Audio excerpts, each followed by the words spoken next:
여러분, 지난주에 이어서 지난주에 제가 올바른 길을 찾았는데 언어의 원리를 언어의 힘을 빌려서 말을 하려고 하다 보니까 그 언어의 원리를 말할 수 있는 언어가 갖춰지지 않으면 그건 마치 사람의 양동이를 가지고 바닷가에 모래를 푸려고 하는 것처럼 그 양동이에 한이 부족한 그런 일이 발생을 하죠. 제가 지난주에 말씀드린 것 중에 여전히 유효한 것은 사람이 목소리가 플랫되는 것을 방지하기 위해 자기 목소리를 끝까지 들어야 된다는 것이었죠. 그걸 성령의 말씀을 전하는 원리에 비교하는 것은 내 안에 성령이 감동하는 소리를 끝까지 들을 수 있어야 된다는 원리. 내가 예언을 하든 기도를 하든 하나님의 말씀을 전하든 결국은 내 언어를 통해서 하나님의 말씀을 근접하는 것은 똑같은 것입니다. 예언과 기도와 가르치는 말과 지식의 말씀, 지혜의 말씀을 별도의 것으로 생각할 수 없고 결국은 이 모든 것이 언어라는 면에서 통일이 되는데 우리가 말을 하지 않고 텔레파시를 하면서 산다면 다른 시대가 도래하겠지만 그러나 하나님의 아들 예수님도 사람을 전도하실 때 언어를 사용했고 바울이든 베드로든 언어를 사용했고 언어를 성경으로 기록하게 했고 인쇄술을 만들어서 성경책을 찍어내게 했고 이 모든 것은 하나님의 말씀을 더 흥하게 함으로 영적인 부흥을 얻을 수 있는 길이 된 것이죠. 그렇기 때문에 우리가 이 일을 배우는 데 있어서 우리 안에 들어온 누룩 중에 하나는 능력이 있으면 말이 필요 없을 것이다 라는 누룩이에요. 어디서 그 말을 누가 했는지 알 수 없지만 아마도 자기의 언어의 능력이 모자란 것을 커버하려는 그런 마음에서 비롯됐을 수 있습니다. 내가 하나님이 주신 감동을 전하고 싶은데 그게 안 돼. 그건 내 배움이 부족해서 그럴까? 말빨이 부족해서 그럴까? 능력이 있으면 말이 필요 없을 거야 라는 안타까움에서 능력이 있으면 말을 건너뛸 수 있다는 그런 생각이 은연중에 우리에게 들어왔어요. 그래서 언어 쪽으로 개발하는 노력을 불필요한 것으로 생각하려고 하는지도 모르는 것입니다. 그냥 성령이 하실 거야. 그러면 예언을 왜 하고 가르침이 왜 필요하고 피차 권면한다고 하는데 어떤 식으로 권면할 거예요? 눈빛으로 권면할 거예요? 마음으로 권면할 거예요? 사랑을 표시함으로 권면할 거예요? 권면이라는 것은 언어를 건너뛸 수가 없죠. 언어. 그렇기 때문에 오늘 이 가르침을 원래 하려고 의도한 건 아니지만 우리가 기도하면서 그리고 서로 예언을 시도해 보면서 다시 느낀 것 중에 하나가 성령의 감동으로 말하는 것입니다. 성령의 감동으로 말하는 것. 이 대한민국의 교회가 예전이 고착화되면서 잃어버린 것 중에 하나가 설교도 미리 준비를 하는 것처럼 대표 기도도 준비하게 시킨 것입니다. 그래서 장로님들이 돌아가면서 설교 당번을 할 때 아예 설교 그 기도문을 써주는 사람도 있다는 사실을 아세요? 기도문을 써줍니다. 얼마나 그 기도의 언어와 그 기도가 사람들에게 어떻게 들릴까를 염려하면 기도문을 써주는 사람이 발생하겠습니까? 그리고 그 기도문을 책으로 출판하는 사람까지 있어요. 그런데 여러분, 그 모든 것은 허탄한 것이고 미리 준비하는 기도가 없을 수 없죠. 만약에 내가 장례식에 가서 기도를 한다면 그 순간에도 그 순간에 성령의 감동을 쫓기에는 사람들의 분위기가 너무 슬프고 그리고 어떤 분명한 위험과 격식을 무시할 수 없기 때문에 그런 자리에서는 미리 기도를 준비해야 될 거고 결혼식에 가서 기도하는 것도 그 자리가 나더러 성령 사역하라고 멍석을 깔아준 자리가 아니기 때문에 축복하러 간 자리이기 때문에 미리 내가 어떤 기도를 할까 준비하는 것은 당연할 것이고 만약에 내가 국회가 개원하는데 아니면 무슨 새 정부가 출범하는데 축복 기도를 해달라고 부탁을 해서 간다면 그 자리에 가서 내가 성령의 감동을 받아서 멍석을 깔아준 것처럼 할 수 없겠지만 그러나 그런 경우가 아니라면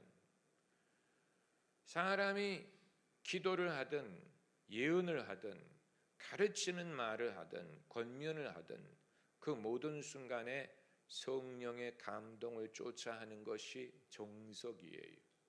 그리고 우리가 그것을 할 수 있고 훈련할 수 있고 여러분 모두가 그것을 배울 수 있습니다.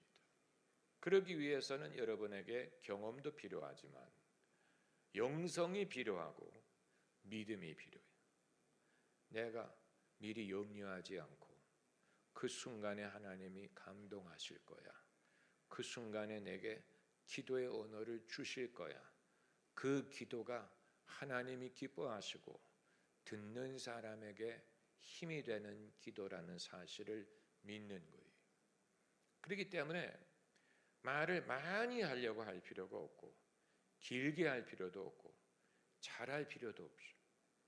그 순간에 하나님이 감동하시는 대로 하면 됩니다.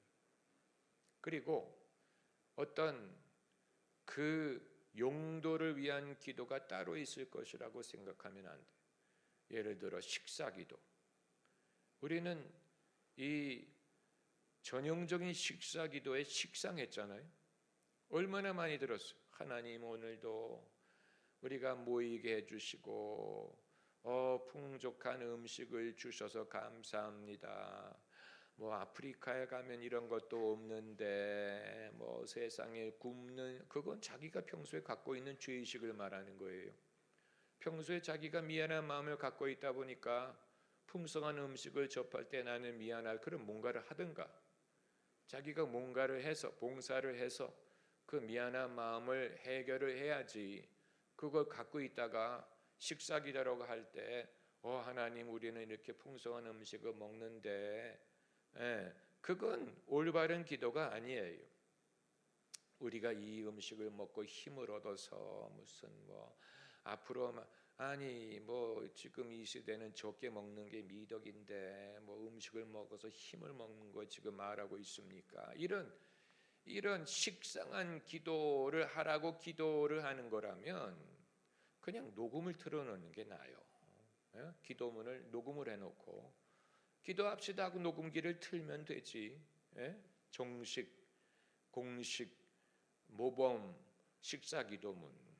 그러나 살아있는 사람이 기도를 할 때는 그 순간에 성령이 감동하기를 우리가 구하지 않겠습니까? 성령이 전혀 다른 말씀을 하실 수도 있죠. 거기에 성령을 따르는 묘미가 있는 것이죠. 그렇지 않습니까? 가족 예배를 여러분이 들으시는지 모르겠지만 가족 예배를 드릴 때도 옛날에는 매뉴얼이 있었잖아요. 두루 돌아가면서 축복하는 말을 해라. 뭐 에미가 뭐 둘째를 임신했는데 무슨 뭐 작은 애가 이번에 수능 시험이 있는데 할아버지가 뭐 병원에 검진이 있는데 무슨 뭐 우리 서방님이 뭐 출장 이런 식으로 돌아가면서 기도를 하는 게 필요할 수도 있지만 그건 공식을 쫓아서 하는 것이고 그 순간에 기도를 할 수 있다는 게 얼마나 위대하고 성령이 주시는 말씀이 있기를 기대하지 않겠습니까? 내가 평소에 하나님의 말씀을 전하고 싶어도 전할 기회가 없는데 대표 기도를 할 때 성령이 나를 감동하는 대로 말할 수 있다면 그보다 더 좋은 기회가 어디 있겠어요? 그렇잖아요. 그때야말로 멍석을 깔아준 거죠. 기도를 해달라. 그런데 대다수의 사람은 겁이 나서 기에 눌려서 그걸 못할 것입니다. 기에 눌릴 거예요. 여기에 우리 시누이가 앉아 있고, 우리 시어머니가 앉아 있고, 신학교를 다니는 올케가 앉아 있고, 내가 처음 만난 아들의 여자친구가 와 앉아 있고, 이거 신경 쓰면 그건 사람을 외모로 보고 두려워하는 거예요. 여러분, 이건 이 부분에 있어서 내가 사람의 눈치를 보고 살 것이냐, 아니면 그렇다고 싸가지가 없는 말을 하라는 게 아니에요. 이 부분에 있어서 우리에게 지혜와 분별력이 필요한 거예요. 싸가지가 없는 말을 하라는 게, 사람을 당황시키게 하는 말을, 그런 당황스러운 상황을 연출시키라는 말을 하는 게 아니에요. 그럼 어떻게 하라는 말이냐? 얼마든지 사람들을 존중하면서 그 상황을 파악해가면서 동시에 하나님이 주시는 말씀을 하는 것이 가능해요. 여기에는 지혜와 센스가 필요한 거예요. 센스가 있다고 해서 할 말을 하지 말라는 게 아니에요. 다만 다음번에도 시키기를 원하면 이번 상황에서 사람들이 달라, 저 사람은 평소에 하나님을 아는 사람이야 라고 느끼지만 쟤 다시는 시키지 마, 분위기를 당황스럽게 만들어. 이거는 우리가 필요해야 돼요. 여러분, 이걸 이해하시겠어요? 이건 엄청난 지혜와 경우를 아는 것을 필요로 하는 것이죠. 그런데 그게 가능해요. 그리고 지금 우리에게 필요한 것은 그런 식으로 상식을 벗어날 수 있기에 절제하는 게 아니고, 절제를 하려면 속도를 달려본 적이 있어야 절제가 필요한 것이지만, 여러분에게 필요한 것은 지금 속도를 내는 법을 배우는 거예요. 어떻게 하면 내가 이 순간에 천편일률적인 그런 말을 되풀이하지 않고 당위성이 있는 말을 하지 말고, 우리 아까 제가 예언할 기회를 드렸을 때 누구인지 말씀은 안 드리겠지만 약간 당위성이 있는 말을 하려고 하는 그런 압력을 받는 걸 느낄 수 있고, 당위성이 있다는 말은 이런 상황에 필요할 것 같다, 정답을 정해놓은 것이 당위성이에요. 당위성이 있는 말이라는 것은 이래야 되겠지, 이게 정답이야, 이것을 전제하고 마치 목적지를 정해놓고 거기에 맞춰가지고 기도를 하는 것과 같은 것인데, 여러분, 당위성은 뻔하잖아요. 교회가 무슨 성장하고 부흥하고 잘 되고 당연한 거죠. 또 가족이 화목하고 건강하고 당연한 거죠. 정답을 미리 정해놓고 말하는 것이면 그 범위를 벗어날 수가 없어요. 하나님에게 이 범위 안에서 말하세요라고 말하는 것과 마찬가지, 이 범위 안에서 예언하세요라고 말하는 것과 마찬가지. 예언의 묘미는 이걸 초월한다는 데에 있는, 하나님의 생각은 우리 생각과 다르기 때문에, 할렐루야, 하나님의 생각이 우리 생각과 달라요.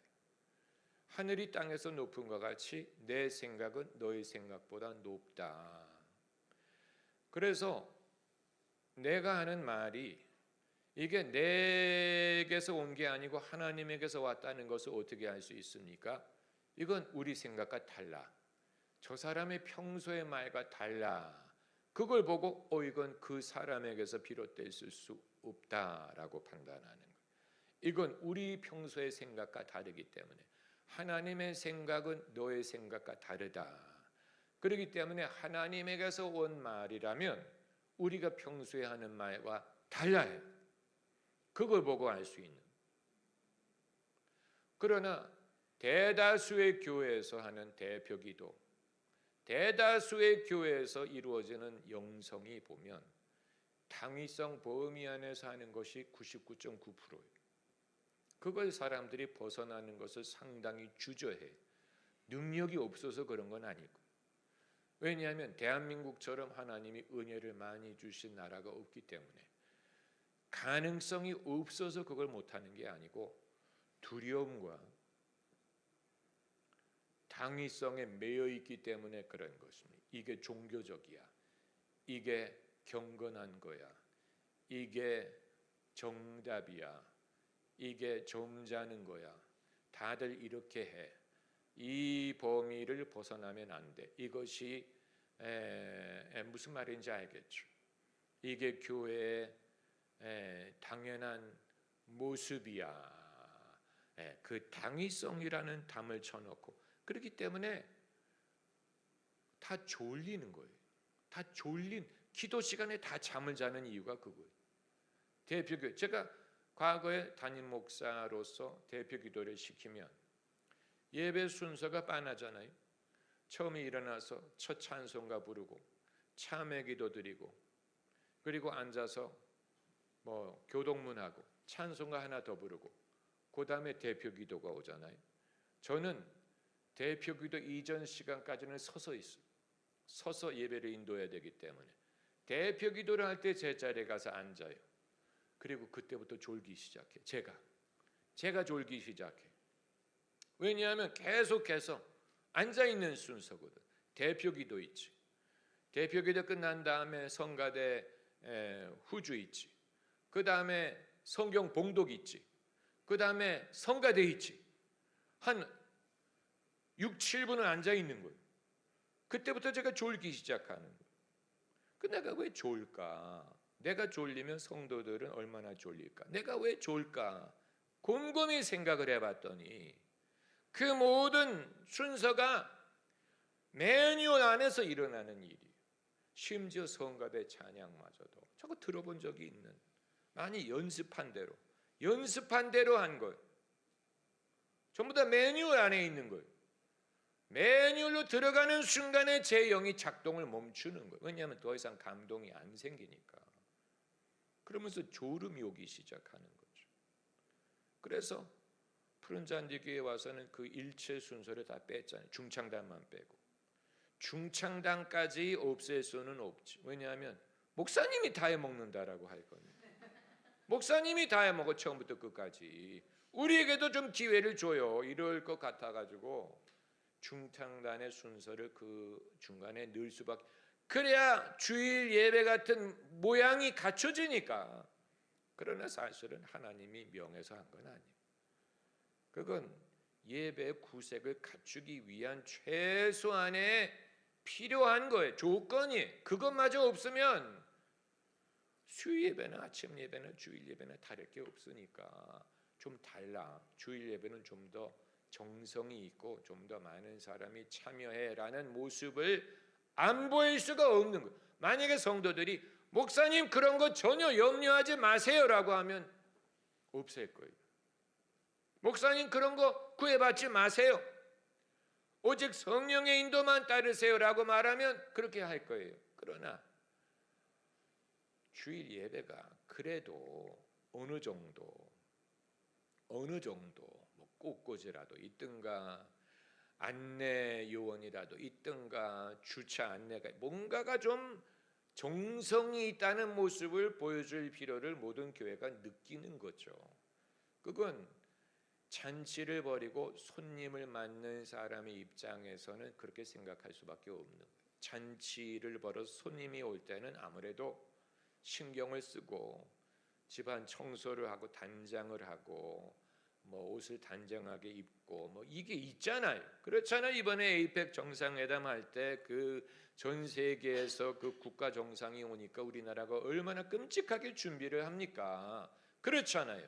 그건 손님을 맞는 사람의 입장에서는 피할 수 없는 거예요. 그러니까 예배를 준비하는 사람도 손님을 맞는 그런 생각을 벗어버릴 수가 없기 때문에 그냥 나는 성령이 인도하는 대로만 할 거야 라고 말하기에는 그래도 최소한의 정성의 모습이 필요한 게 사실이. 여러분이 만약에 집에서 셀 모임을 하든 소그룹을 하든 뭘 하든 여러분이 그냥 나는 성령으로만 승부할 거야 그렇게 하지 않고 적어도 간식이라도 준비를 하고 집안 청소라도 하고 화장실이라도 청소를 하고 조명이든 뭐 난방이든 냉방이든 뭔가 내가 준비했어 여러분을 맞을 준비가 됐어 어서 오세요라는 그런 모습을 보이려고 하지 않겠습니까? 그런 이제 상식적인 차원이나 그러나 이 당위성이 너무 지나치게 되면 이제는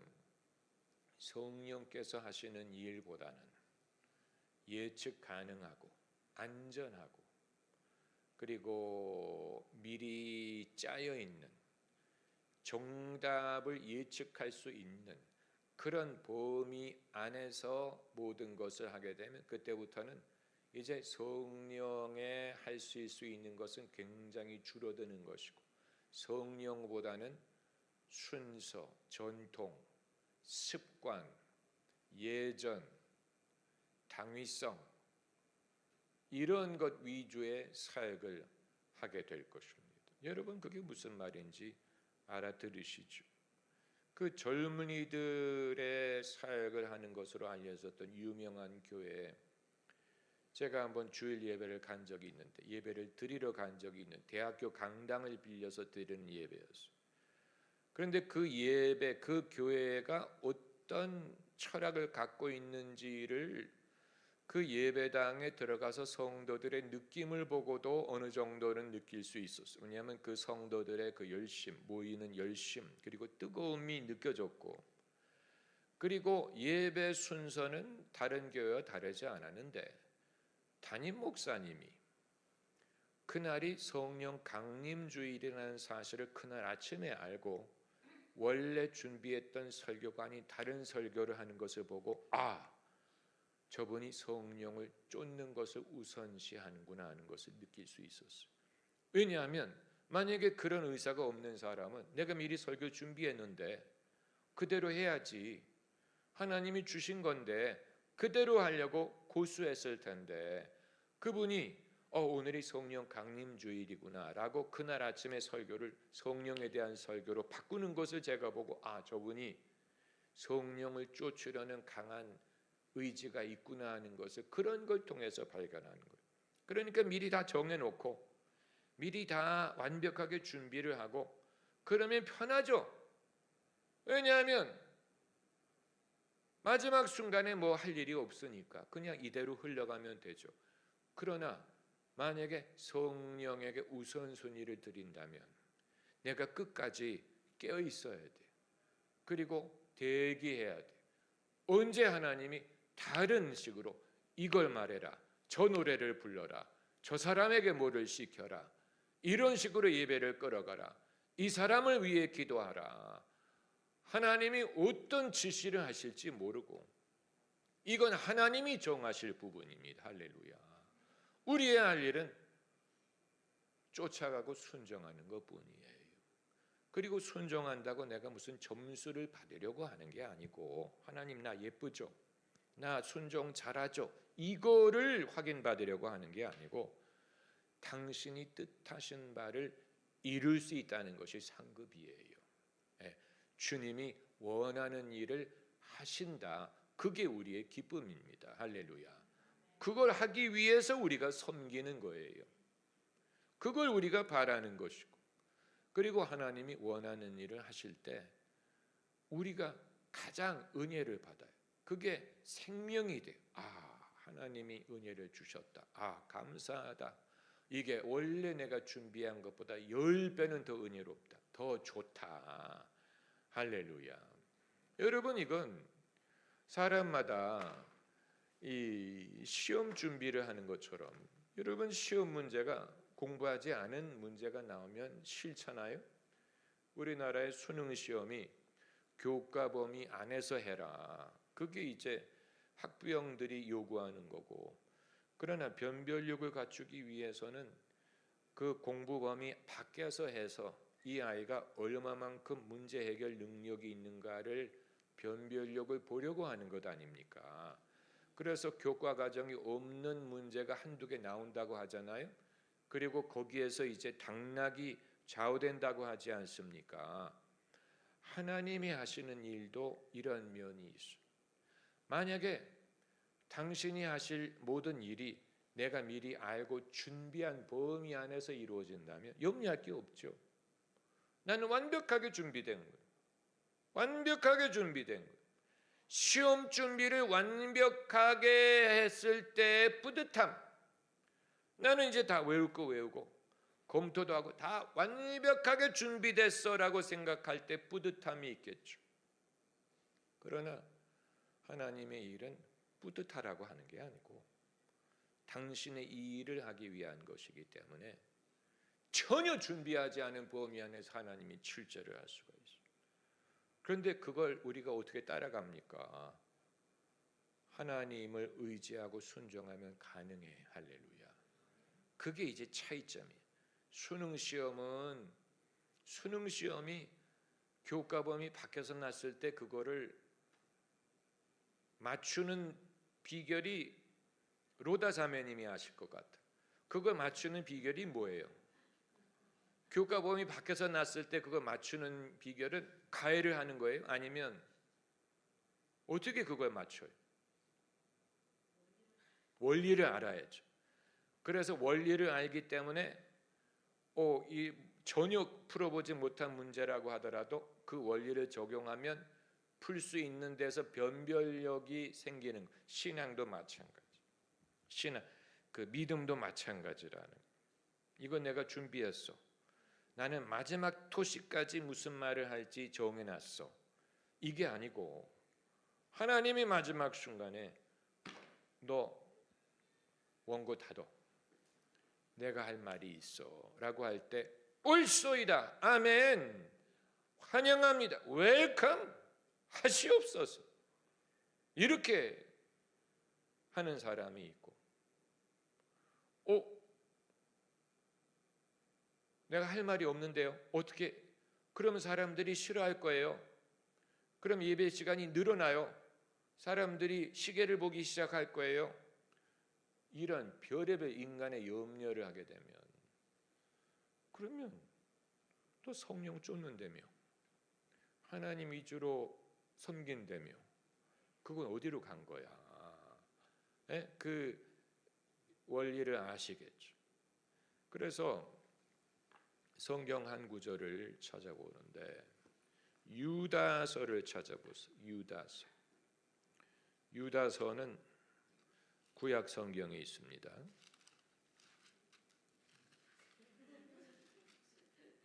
요한계시록 직전에 있어요. 유다서는 한 장밖에 없어요. 그렇기 때문에 1장이라고 부르는 건 무식한 거예요. 그냥 유다서 몇 절이라고 해야지. 20절에 사랑하는 자들아 너희는 너희 지극히 거룩한 믿음 위에 자기를 건축하며 성령으로 기도하며 유다도 이 원리를 알고 있었던 거예요. 다만 그걸 길게 말하지 않은 것뿐이지. 바울은 그래도 좀 길게 말을 했는데 유다는 그냥 한 가지로 알아들으면 알아듣고 못 알아들으면 할 수 없어. 못 알아듣는 사람은 나중에 알게 되겠지. 그냥 기도하라고 하지 않았어요. 성령으로 기도하라고 했죠. 저는 아직 여러분들이 성령으로 기도하는 훈련을 할 필요가 있다고 생각해요. 성령으로 기도하는 것은 예언하는 것과 거의 똑같아요. 다만 예언의 감흥으로 하나님께 기도하는 거죠.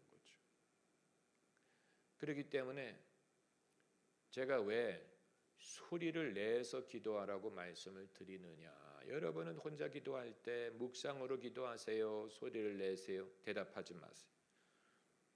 저는 소리를 냅니다. 차 안에서 운전을 할 때든 사람이 주변에 있을 때도 필요하면 소리를 내서 기도합니다. 사람이 뭐라고 생각하든 내가 알 바 아니야. 저 사람 중얼중얼거린다라고 생각해도 나는 알 바 아니야. 근데 오히려 느낄 것 같아. 저 사람이 뭔가 신령한 말을 하는 것 같아. 두려워. 근처에 가지 말아야지. 저는 기도를 해야 될 필요가 있을 때 소리를 내서 기도합니다. 그 이유는 성령으로 기도하려면 소리를 내야 돼. 예언을 할 때 소리를 내고 예언하는 것과 마찬가지. 묵상으로 예언하는 거 보셨어요? 불가능해. 묵상으로 방언하는 거 보셨어요? 그건 방언이 아니지. 방언은 소리를 내기 때문에 방언이에요. 사람이 성령에 말하게 하시는 것을 말하기 위해 소리를 내야 된다면 성령으로 기도하기 위해서도 소리를 내야죠. 소리를 내는 중에 성령이 말하게 하시는 것을 경험할 수 있기 때문에. 그런데 그걸 성도들이 얼마만큼 이해하는지는 알 수 없어요. 말하는 게 어려워하는 것 같아요. 그리고 사람이 소리를 내는 순간에 성령을 터뜨리는 변화가 일어나요. 그러니까 말을 못하는 사람은 성령을 아직 터뜨린 적이 없다는 얘기예요. 풍선을 터뜨리는 것처럼.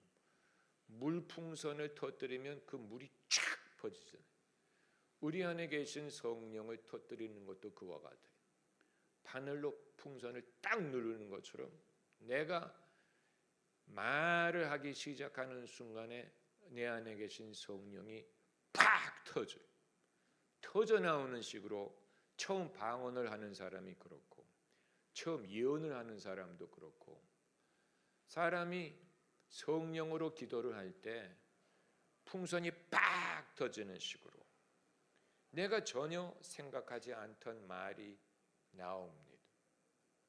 그렇기 때문에 성령으로 기도하는 것은 예언하는 것과 다르지 않아요. 예언하는 것만큼의 영감이 있고 감동이 있고 그리고 그 말 속에 하나님이 주시는 말씀이 담겨져 있어요. 그러므로 여러분의 유익을 위해서도 소리를 내서 성령으로 기도하는 훈련을 하셔요. 하나님은 말씀이 길지 않은 분이기 때문에 즉시 말씀하세요. 하나님은 뭐라 그래요? 준비할 때 데우는 걸 뭐라 그래요? 예? 예? 아니, 말할 때 예열이란 말을 안 하지. 예? 뜬금을 들인다 그랬다. 뜸 들이지 않아요. 하나님은 뜸 들이지 않아요. 하나님은 즉시 말씀하세요. 본론으로 들어가요. 그렇기 때문에 이게 내가 하는 말이 아니라는 걸 아는 거예요. 고개를 끄덕이시는 거 보니까 아직 그걸 내 것으로 아직 충분히 만들지 못한 것입니다. 제가 이 원리 굉장히 심플한 원리예요. 소리 내서 기도하라는 거. 그리고 미리 준비한 말을 하지 말라는 거. 그냥 성령의 입을 맡기고 말을 하라는 거. 이제 여러분의 염려는 무슨 말이 나올지 어떻게 합니까?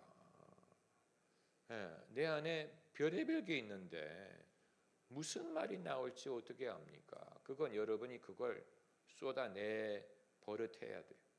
쏟아내 버릇해서 이제 그 추한 말, 분노, 욕, 다툼 그런 것마저 다 쏟아내고 다 쏟아버리고 주 예수께 조용히 나가 내 마음을 쏟아놓으라. 쏟아놓는다는 게 좋은 것만 쏟아지지 않아요. 처음에 쏟을 때는 더러운 게 쏟아져 나와요. 그건 불가피한 거예요.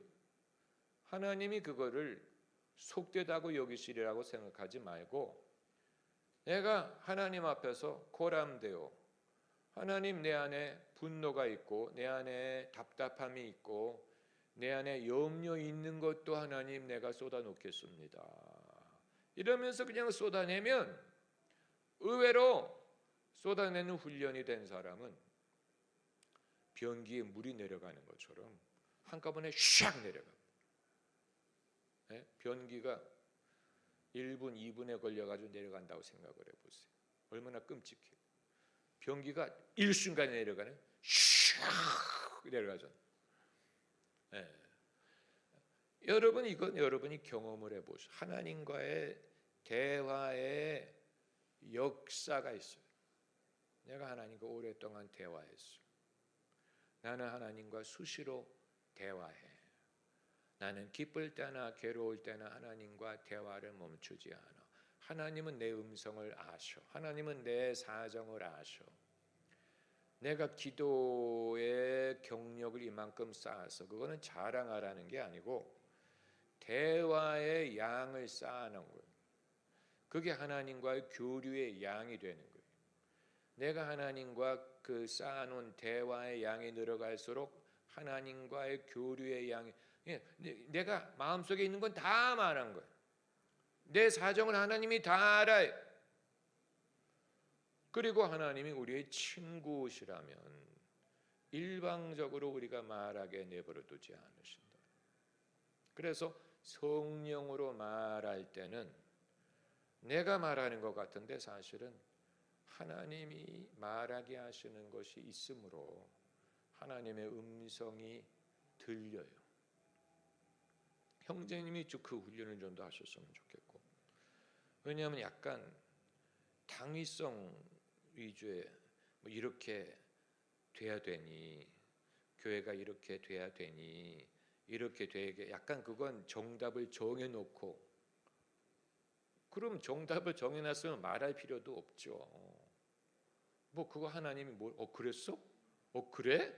그게 아니라면 이미 뭐 교회가 거룩하고 교회가 부흥하고 이미 내가 답을 정해놓고 하나님 그렇게 해주세요. 마치 하나님이 그걸 평소에 안 원하시는 것처럼 그렇게 할 수 없잖아. 그러니까 그 부분에 있어서 성령에게 주도권을 드리라는, 내 입에서 나오는 기도의 주도권을 성령이 기도하게 하시. 그 로마서 8장에 있잖아요. 우리가 연약하여 마땅히 빌 바를 알지 못하나 성령이 말할 수 없는 탄식으로 하나님의 뜻을 쫓아 우리를 위하여 간구하시느니라. 성령이 기도하게 하신다는 얘기인데, 말할 수 없는 탄식으로, 거기에서 말할 수 없는 언어라는 아주 신비한 말이 등장하는, 이게 방언을 말하는 걸까 예언을 말하는 걸까? 한 가지 분명한 것은 인간의 습관적인 언어가 아니에요. 저는 대학교 다닐 때 이 구절을 가지고 언쟁이 붙은 적이 있는데, 침례교회 다니는 사람이 침례교가 성령의 은사를 안 믿거든. 그러니까 성경에서 성령의 은사 틱한 건 전부 다 거기에 대해서 반발의 언어가 있는. 그래서 말할 수 없는 탄식이 방언 뜻하는 거 아니야, 이런 고집을 피우는 거예요. 그래서 오케이, 그럼 뭐야? 나는 네가 말할 수 없는 탄식으로 기도하는 거 본 적이 없어. 그러니까 그게 방언이 아니라고만 말하지 말고 그럼 뭔가 보여줘라고 말을 했었어야 되는데 당시에는 못했지. 근데 30년이 지나고 생각을 해보니까 그 방언 아니야? 오케이, 그럼 뭐야? 네가 뭐 시범 보여봐. 말할 수 없는 탄식으로 성령아, 네가 시범 보여봐. 그럼 내가 믿을게. 근데 시범은 못 보이고 그냥 방언이 아니라는 고집만 피우는. 그럼 말할 수 없는 탄식이 뭐야? 그게 뭐야? 있을 거 아니야. 당연히 있죠. 인간의 언어를 뛰어넘는 거죠. 말할 수 없다. 그러니까 방언에 가깝죠. 방언에 가까워. 왜냐하면 사람이 모르는 말이 할 수 없는 말을 하는 것입니다. 여러분이 이 부분을 여러분이 마스터할 수 있다면 여러분은 성령의 감동으로 말하는 기본을 익힌 것이 되는 것입니다. 이 남을 가르치는 분들이 가르치는 도중에 지식의 말씀을 할 수 있다는 사실을 믿어야 돼요. 그러니까 내가 미리 준비하고 내가 미리 깨우친 게 아니었는데 말하는 도중에 성령이 깨우치게 하시는 게 있어요. 말하는 도중에 뭔가가 깨달아져. 오, 이게 있구나. 그래서 깨달으면서 말을 해요. 그게 그날 전하는 말씀 중에 보석의 역할을 합니다. 그게 지식의 말씀의 은사. 지식의 말씀. 지식이 와서 말을 하는 거예요. 성령이 지식을 주셔서 말을 하게 하는.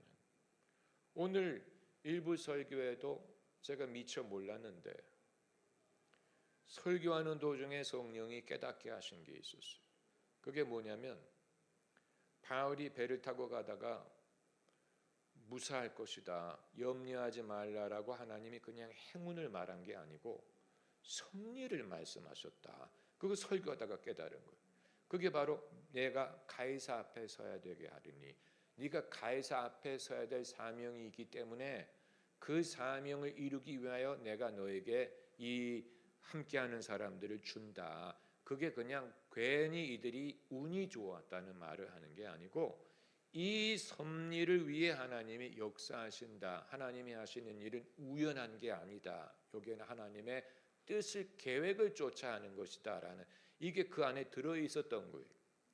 그러니까 일반 이방 종교는 그냥 운을 말하죠. 그냥 운빨이야. 우연이란 말이잖아요. 우연, 럭키. 그러나 바울에게 일어난 일은 운이 아니고 하나님의 섭리를 쫓기 때문에 바울이 가이사 앞에 서야 되기 때문에 바울이 죽으면 안 돼. 그렇기 때문에 같이 있는 사람도 죽으면 안 돼. 다 살 거야. 그 원리를, 근데 그거 제가 미리 깨닫고 말한 게 아니고 설교하는 도중에 그냥 그게 깨달아졌어. 오, 이런 게 있었네. 그리고 깨닫는 동시에 말을 한 거예요. 제가 미리 생각할 수 있었던 것보다 훨씬 훌륭한 거죠.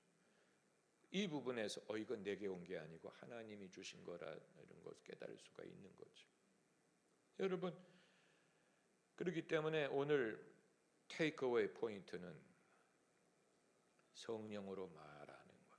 여러분이 기도할 때 소리를 내서 말하고 마음으로 평소에 생각했던 말을 하지 말고 입을 열어서 여러분의 언어를 성령에게 맡겨 보세요.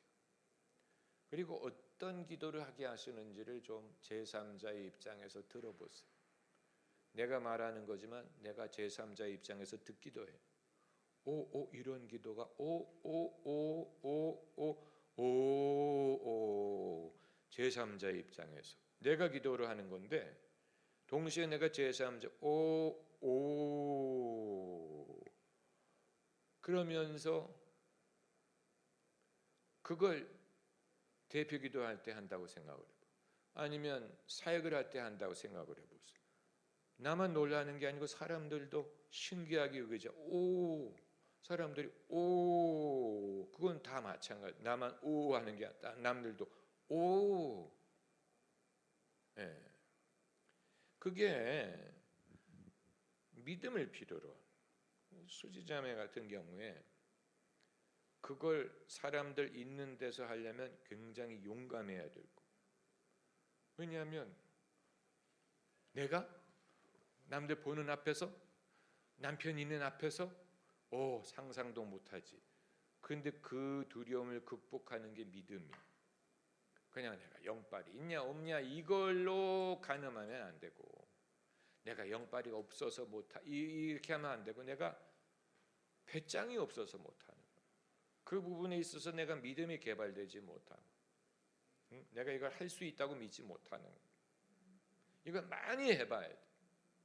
많이 해봐서 하나님은 과거에도 역사하셨고 지금도 역사하실 거야. 이게 이제 숙련된 사람의 믿음인 것이죠. 할렐루야.